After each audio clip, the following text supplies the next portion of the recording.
Some people say that the universe was created 5 seconds ago, with everything where it is, doing what it's doing, and with our memories the way they are now. They don't claim that science can prove this assertion. Some people say the same thing, except they don't say that it happened 5 seconds ago. Rather, they say that it happened less than a billionth of a second ago. 1 Planck unit of time, in case you're curious what they mean. But they don't claim that science can prove that either. Now, some people say the universe was created by some sort of God, but they don't claim that science can prove that. Some of them even get a little bit more detailed. They say God himself, as far as we can perceive, him, her, or it, was created by a complex process of oneness differentiating from the one, the vastness, the void, whatever. I don't quite understand it, but the point is they don't claim that science can explain that either, or prove it. But they do claim that it's true. There's all kinds of ideas about what reality really is. Is it really just something in our imagination? Is it actually just made of pure consciousness and all matter is illusion? Or is it something like the movie The Matrix, where we're all in a computer simulation? And if so, is that simulation itself inside a simulation, which in turn is inside another simulation, and so on? There's no way for science to prove or disprove any of this. So some people would say, well, then science sucks because it can't prove or disprove this stuff. It can't do the job it needs to do. And so they say we have to find a better way to find out what's real. Now, some people say that what you need is faith. There's nothing wrong with faith in some cases. I have faith that my wife won't murder me while I sleep. That's how I can get a good night's rest. When I drive my motorcycle towards a stoplight, I have faith that the person coming in the other direction is going to stop. Now, I do have an eye off to the side, but sometimes my faith in human nature, or my fellow humans I should say, is so strong that I don't really check that carefully. Well, there's no way that I can prove to you that that's a decent choice, that it's a logical choice, it's a rational, reasonable one. Sometimes wives do kill husbands. Sometimes people do run through stoplights. But if I didn't have that kind of faith, that my life would be paralyzed by fear. Same goes for everybody. It's an accommodation that we make with reality. But just because it's necessary, it doesn't mean that it's telling us anything about the truth of the ultimate reality. Well, what is that ultimate reality? Is there a supreme being called God or Jehovah or Allah or Zeus or something like that? Flying spaghetti monster? Are any of those true? No. If there is some intelligent creator or creators of this universe, they're not going to be like our silly human stories. Now, I say that there are higher levels of organization. If you've heard of the Gaia hypothesis, or if you're familiar with a concept called holons, these are levels of organization that escape our notice most of the time. But even so, even though these explain what we see, they really do not say anything about the ultimate reality. Now, there is a hypothesis which I personally find very convincing, which is that this universe we're in here is just one universe in what's called a multiverse, which contains many universes. And this particular universe that we're in has just exactly the right settings that allows life to arise.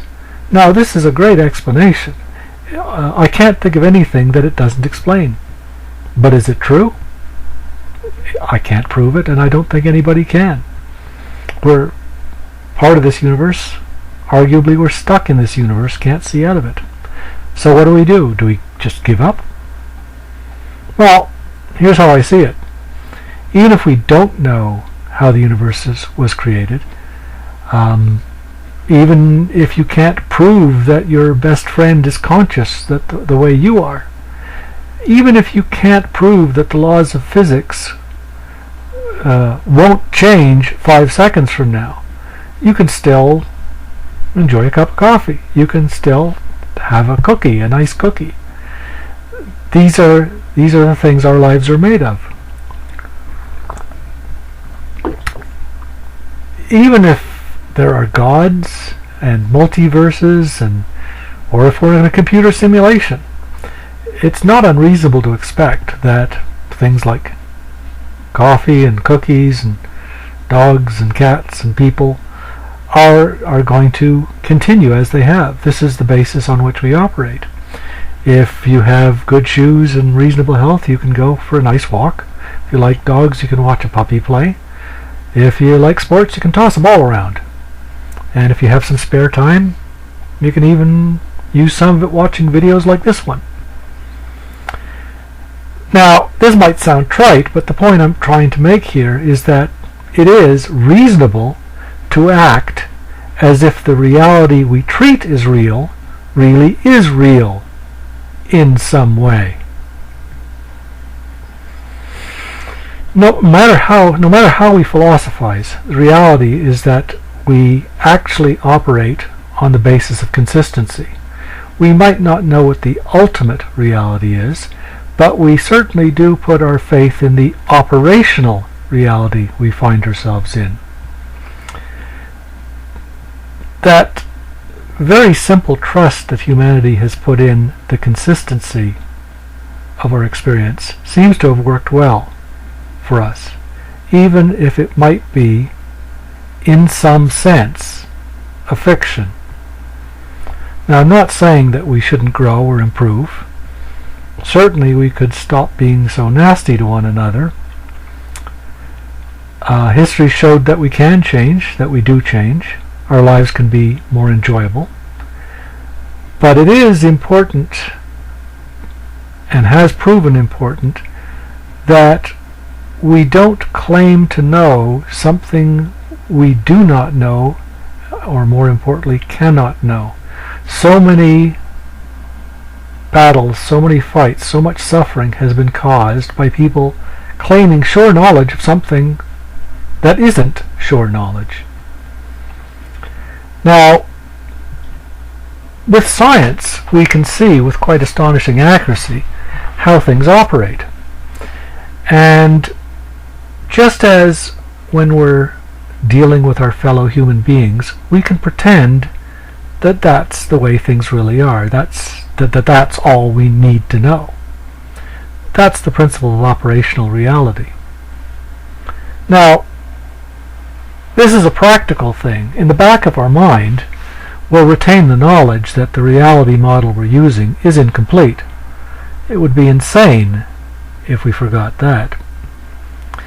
But there does come a point where we have to actually live, and all the philosophizing is just burning off energy for no gain, no possible gain. So we make friends, we trust loved ones, we drive in traffic, we enjoy a cup of coffee, and we have it even though it might have been poisoned by invisible demons. Let's find out. It could have been. Seems like it doesn't seem to have been. Anyway. So, some people, of course, are going to say, well, all of this is all very well, but someday God will tell us the truth. Well, if God was to show up here, the question that I would have for him, her, or it, or them, let's say him, I would say, how do you know that you weren't programmed to forget that you were created. I cannot imagine how a God could answer that question. Not even a God.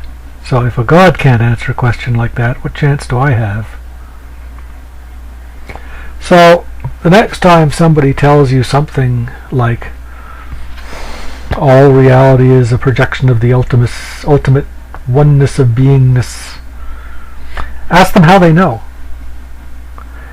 They may tell you that they've been sitting for years and years in meditation and study and more meditation. At which point you could ask them, is it possible that all they've done is conditioned themselves to see something that their initial assumptions implied?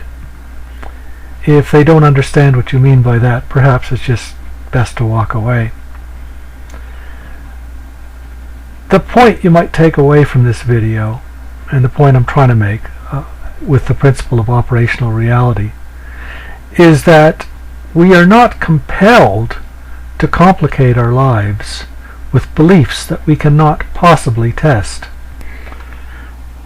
So we are still keen to know how things truly are, and as time progresses we do learn more about this universe we inhabit.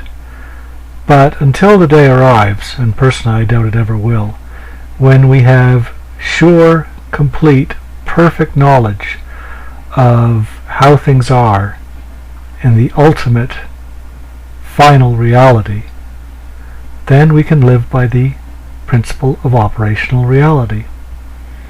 So, enjoy your coffee.